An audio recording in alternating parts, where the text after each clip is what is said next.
खामगाव येथील एका हॉटेल मालकाचा विश्वासघात करून कार आणि लॅपटॉप चोरून पसार झालेल्या नोकराला शिवाजीनगर पोलिसांनी अवघ्या 24 तासात गजाआड केलं असून त्याच्याकडून 3,05,000 रुपयांचा मुद्देमाल जप्त केला आहे. खामगाव शहरातील हॉटेल आणि लॉजिंगचे मालक श्रीकांत प्रदीपराव देशमुख यांचा नोकर सुनील विश्वनाथ नेमाणे याने 1 एप्रिलला मालकाला विश्वासाला तडा दिला.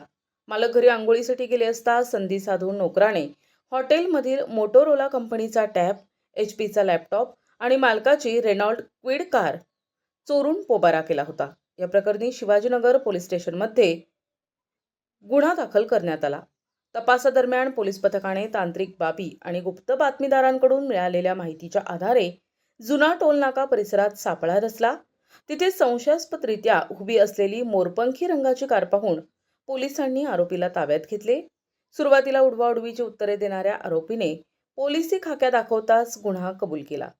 ही यशस्वी कारवाई ठाणेदार सुरेंद्र अहेरकर यांच्या मार्गदर्शनाखाली डीबी पथकाने केली आहे.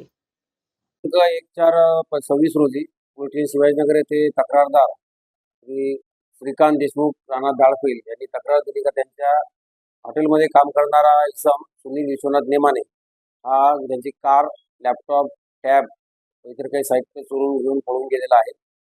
सदर तक्रार प्राप्त होताच तात्काळ डीबी पथकला रवाना करून डीबी पथकाच्या मदतीने आरोपीचा शोध घेण्यात आला. गुन्हा दाखल झाल्यास काही तासातच सदर आरोपी पूर्ण मुद्देमाल यासह अटक करून मुद्देमाल जप्त करण्यात आलेला आहे. आरोपीस ताब्यात घेऊन पुढील कारवाई पोलीस करत आहेत.